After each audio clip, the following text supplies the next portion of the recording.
अल्लाहु अकबर, अल्लाहु अकबर। लोग मौजूद हैं वो अखिलेश यादव को देख के जिंदाबाद के नारे लगाने लगे। अखिलेश यादव के लिए जो क्रेज़ है उनके अंदर वो साफ तौर पे नज़र आ रहा है। देखिए अखिलेश यादव उतर के लोगों से हाथ भी मिला रहे हैं।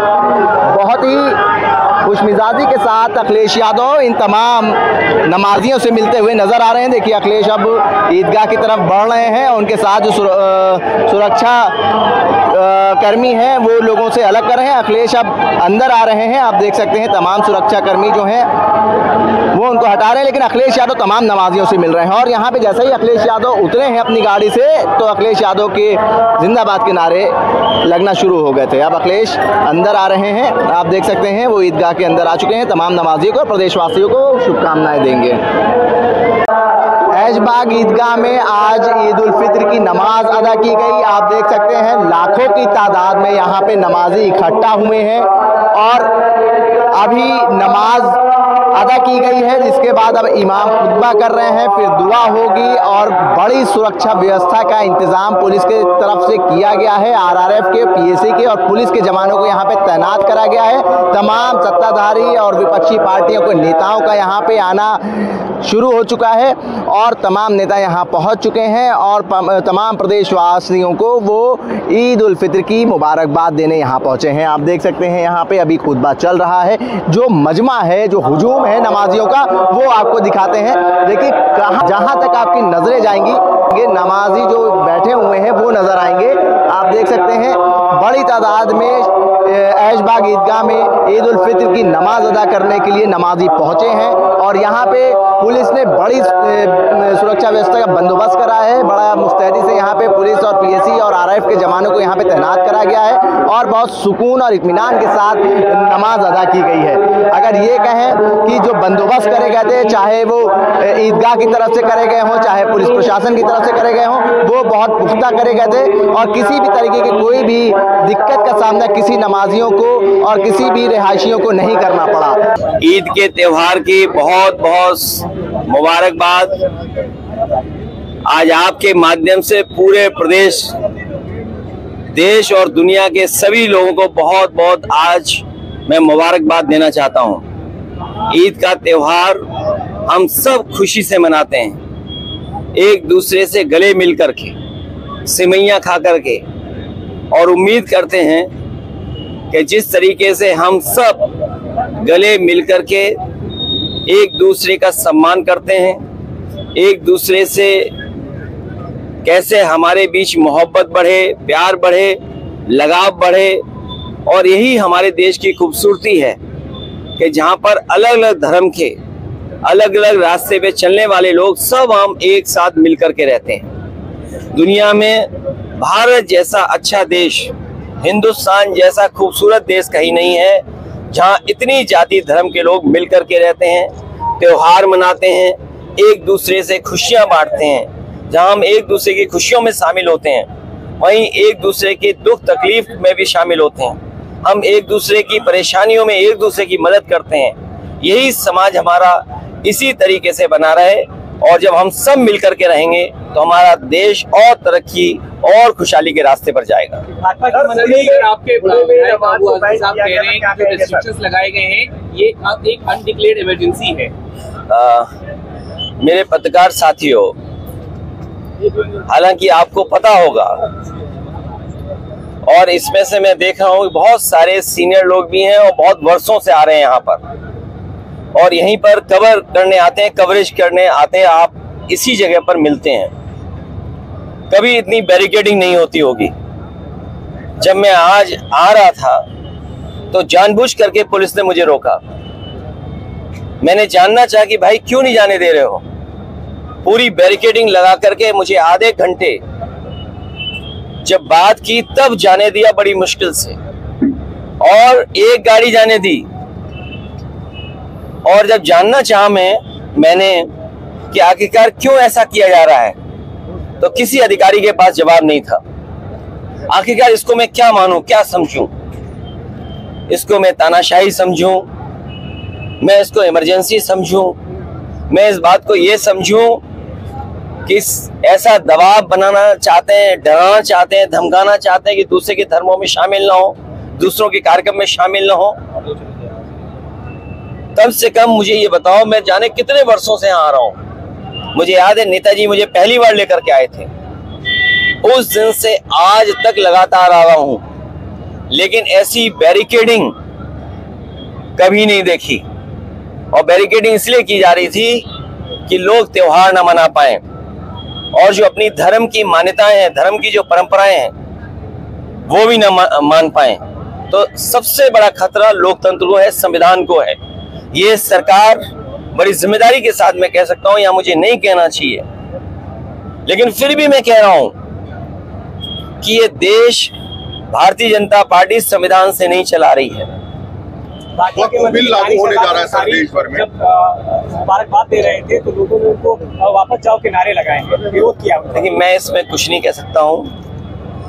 मैं यही कह सकता हूँ कि हमारा देश बहुत बड़ा देश है और यहाँ पर सदियों से हम मिलकर के रहते आए हैं। हमारी मिली जुली संस्कृति यही है कि कब किसके एक दूसरे के खाने से हम मिल गए, एक दूसरे के कपड़े पहनावे से हम मिल गए। हमारी बोली भाषा, हमारा व्यवहार, बहुत सारी चीजें हमारी एक दूसरे से मिली हुई हैं, एक दूसरे से हमने सीखा है सदियों से। इसीलिए मिली जुली संस्कृति के साथ ये देश आगे बढ़े, तरक्की करे, यही सबकी कामना है और हम सब यही चाहते हैं।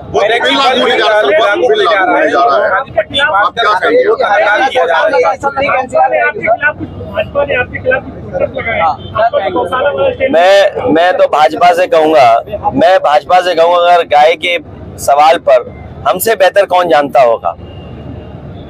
भाजपा वालों को मैं इतना कहना चाहता हूं, जो पोस्टर लगा रहे हैं, जो चैनल में डिबेट कर रहे हैं और बड़े बड़े एंकर, ये जो बड़े बड़े राष्ट्रीय चैनल हैं जिनके एंकर बड़े बड़े बहस कर रहे हैं गाय पर, मैं सबसे कहूंगा कि गाय संरक्षण के लिए काम करें। जितनी भी हमारी एंकर महिलाएं हैं, एंकर पुरुष हैं, और जो कंपनियां इन्वेस्ट कर रही हैं इन चैनलों में, मैं उन कंपनियों के मालिक से भी बड़े हाथ जोड़ के निवेदन करूंगा कि वो लोग भी गाय के संरक्षण पे, गाय को के संवर्धन पर, गाय के और हमारी कैसे पले बढ़े उसके लिए काम करें। और जो बात मैंने कही वो इसलिए कही थी मैंने, क्योंकि भारतीय जनता पार्टी के लोग न गिनती बताएंगे कि गाय और सांड कितनी है उनके यहाँ, न गिनती बताएंगे, न मरने वालों की गिनती बताएंगे, और बजट आखिर कहाँ खर्च हो रहा है ये भी नहीं बताएंगे। तो मैं अपने पत्रकार साथियों से कहूंगा, जितनी जिम्मेदारी से मुझे आप जानकारी दे रहे हैं, उतनी जिम्मेदारी से संख्या कहलवा दो उनसे, और उस संख्या में एक महीने में कितने लोगों की जान जा रही है गायों की, वो भी संख्या बता दें। और आखिरी में अपनी बात कहता हुआ, ये सब बहस इसलिए भारतीय जनता पार्टी छेड़ती है क्योंकि जो बुनियादी सवाल है, किसान की आय दोगुनी होना, नौजवान की नौकरी रोजगार का सवाल, इन्वेस्टमेंट आने का सवाल, महंगाई का सवाल, बिजली महंगी का सवाल, इलाज दवाई है ही नहीं अस्पतालों में, और सबसे बड़ी बात जो छिपाना चाहते हैं वो जो भ्रष्टाचार है, ease of doing corruption, ease of doing and taking commission, ease of doing घोटाला, और उनका ही सबसे प्रिय अधिकारी लापता है, भगोड़ा है, साबित हो गया है। और मैं आपसे कह रहा हूं इतने चैनलों के सामने, मुझे किसी ने जानकारी दी है कि वो IAS अधिकारी मुख्यमंत्री आवास में छिपा हुआ है। बड़ी बात नहीं कह रहा हूँ। कौन सा चैनल है आपका, बड़ा चैनल है छोटा चैनल है? ये चैनल का नाम नहीं सुना सर। वक्त बिल्कुल लेकर के तकरार चल रही थी, आप ये नाम नहीं सुना सर। आप देश भर में सर वक्त लागू होने वाला है। विधायक नंदकिशोर गुर्जर अपनी ही सरकार के खिलाफ हमलावर हैं। देखिए, हमलावर नहीं है। उन्होंने कहा कि माँ का दूध पिया हो तो, अगर ये बात गलत हो तो बताइए। बिल्कुल सही कहा भाई। जो विधायक है कब दुख तकलीफ में होगा, परेशानी में होगा, उसका अपमान हो रहा होगा, वो अपमान नहीं सहन कर पाया। अपमान जो हुआ उसका, उसने अपनी भाषा गुस्से में निकाल दी। तो अब सोचिए, उन्हीं का विधायक ये कहता हो, उनके अधिकारियों का माँ का दूध याद दिलाता हो, अब अधिकारी जाने और बीजेपी के लोग जाने। अखिलेश जी, सड़कों पे कांवड़िया चल सकते हैं तो 5 मिनट की नमाज क्यों नहीं हो सकती? अबू आजमी ये पूछ रहे हैं। वो ठीक कह रही हैं। क्या कहेंगे सर? ममता बनर्जी जी जो कह रही हैं एकदम ठीक कह रही हैं। आज जो ममता बनर्जी जी फेस कर रही हैं बंगाल में, जिस तरह का भारतीय जनता पार्टी झूठा प्रचार कर रही है बंगाल में और बिहार में, इसी तरह का गंदा प्रचार, घटिया प्रचार भारतीय जनता पार्टी ने यूपी में भी किया था और आप लोग सब जानते हो, लेकिन मैं जानता हूं कि आप भी कुछ नहीं बोलोगे। अबू आजमी क्या कहेंगे सर? वो कांवड़िया अगर सड़क पे चल सकते हैं तो नमाज 5 मिनट क्यों नहीं हो सकती? उस बहस में मैं नहीं पढ़ना चाहता हूं, लेकिन जो सड़क है, मेरे साथ कौन चलना चाहता है? अभी सोमवार को कौन चलेगा मेरे साथ? बताइए सर, कहाँ चलना है? हाँ आज, हाँ ठीक है। एक है देवी, उनके पास हम और आप सब लोग चलेंगे, ठीक है? हम ले चलेंगे आपको, हम लोग ले चलेंगे। वक्त बिल लागू होने जा रहा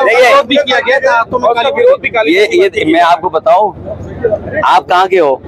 अरे नहीं, न्यूज नहीं, यूपी के हो ना। अगर ये प्लॉट लेना चाहेंगे उत्तराखंड में तो इन्हें 250 मीटर का भी प्लॉट नहीं ले सकती।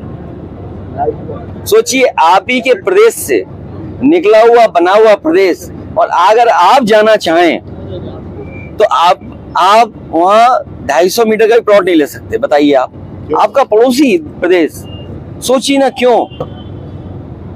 और हमने मुख्यमंत्री बनाया हुआ है उन्हें, तो मैं चाहता हूं कि ये मुख्यमंत्री जी उत्तराखंड चले जाएं।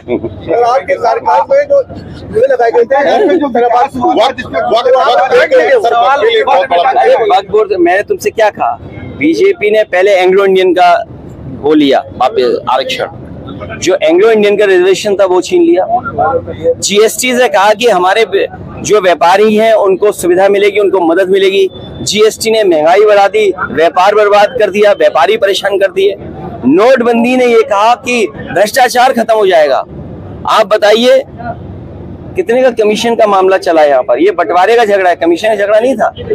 जब बंटवारा का ठीक होता तो कोई किसी के खिलाफ एफआईआर नहीं होती, ये बंटवारे की वजह से हुआ है। तो आज तक बीजेपी ने जो फैसले लिए हैं उससे पॉलिटिकल लाभ लेने के लिए लिए हैं उन्होंने। जो मोटी बात ये है, जो फैसले, जो कानून, जो संविधान में परिवर्तन भारतीय जनता पार्टी करती है उससे पॉलिटिकल लाभ लेना चाहती है। उससे भारत का विकास, हिंदुस्तान का विकास नहीं होता। और अगर भारत का, हिंदुस्तान का विकास हो रहा होता, चाहे नोटबंदी के फैसले से, चाहे जीएसटी लागू करने के फैसले से, तो आज हमारे 80 करोड़ लोगों को राशन नहीं देना पड़ता। 80 करोड़ लोगों की आय सरकार नहीं बता पा रही।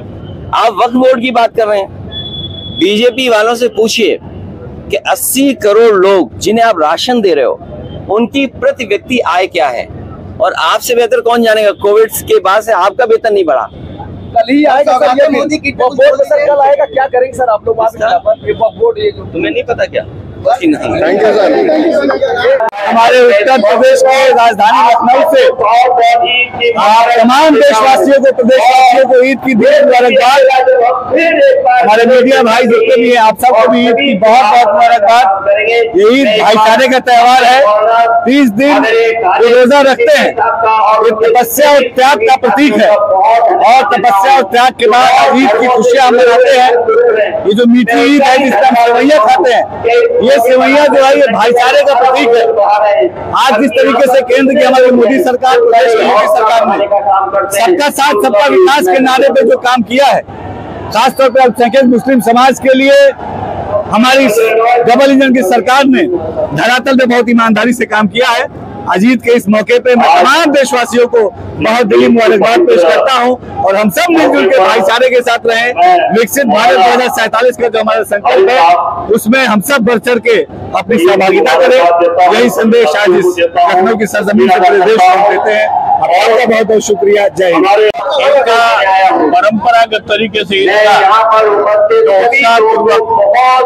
त्योहार है वो सब लोग मिलकर मना रहे हैं, और लगातार 27वां वर्ष है जो मैं ईदगाह के इस हुजूम में इस यहाँ के नमाजियों के बीच में आया हूँ।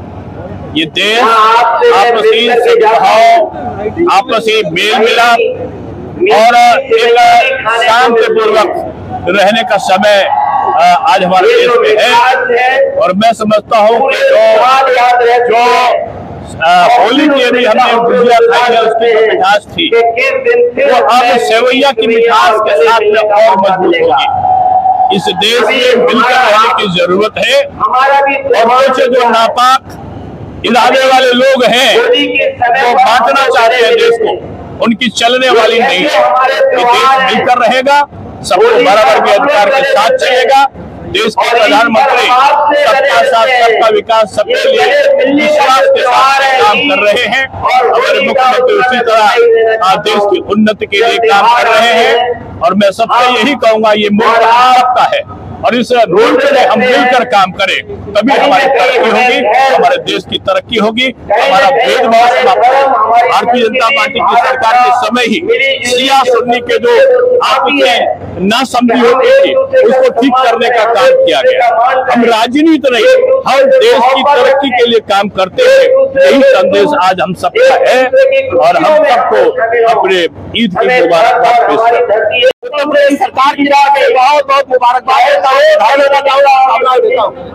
का त्योहार एक दूसरे से खुशियां मनाने का त्योहार है, एक दूसरे से गले मिलने का त्योहार है। मुबारक प्रदेश सरकार की बहुत बहुत मुबारकबाद देता हूँ और भरोसा दिलाता हूँ प्रधानमंत्री नरेंद्र मोदी जी के साथ सबका विकास सबके विश्वास का आधार है। जन जन को जोड़ते हुए मुस्लिम समाज और सर्व समाज के जीवन में उत्थान लाने के लिए नरेंद्र मोदी जी काम कर रहे हैं। सबको साथ चल रहे हैं और देश का सर्वांगीण विकास सबका साथ सबका विकास सबके विश्वास के आधार पर हो रहा है। बहुत बहुत धन्यवाद। ईदगाह पर आया हूँ अपने पूरे साथियों सहित आज ईद के इस पवित्र दिन सभी अपने देशवासियों को प्रदेशवासियों को ईद की मुबारकबाद देता हूँ। और ईद का पर्व खूब खुशियों के साथ आपस में गले मिलकर और मीठी सेवैयां एक दूसरे को खिलाकर मनाएं, यह मुबारकबाद देते हैं। और सभी साथियों से कहेंगे कि ये पवित्र महीना रमजान का महीना अभी बीता है, आज पवित्र दिन है ईद का और नवरात्र का महीना है। ये दोनों पवित्र महीने हम सब के लिए एक संदेश देते हैं कि हम सब लोग आपस में भाई बंधु गले मिलकर एक दूसरे को सेवैयां खिलाकर एक दूसरे को फलहार खिलाकर ये पर्व त्योहार मनाएंगे और आपस में हिंदुस्तान मजबूत था और मजबूत रहेगा।